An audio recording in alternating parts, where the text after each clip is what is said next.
আমরা যেন আর আমাদের ভুল ব্যাখ্যা ভুল তথ্য না দিয়ে আমাদের জন্য অপমান না করে আপনারা সবাই আজকে যেভাবে লোক দেখাচ্ছেন সামনে আবারও আমাদের মিছিল হবে, আলোচনা সভা হবে।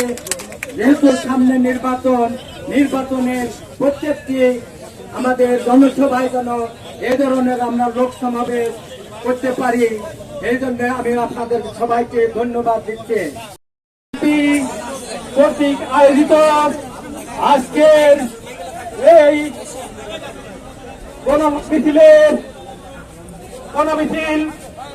ও তারেক রহমানের ৩১ দফা বাস্তবায়ন উপলক্ষে আজকে যে গণমিছিলে আপনারা সবাই বিভিন্ন ইউনিয়ন থেকে এখানে আগত হয়েছেন। আমি ঘোড়া ইউনিয়নের পক্ষ থেকে আপনাদের শুভেচ্ছা অভিনন্দন জানাচ্ছি।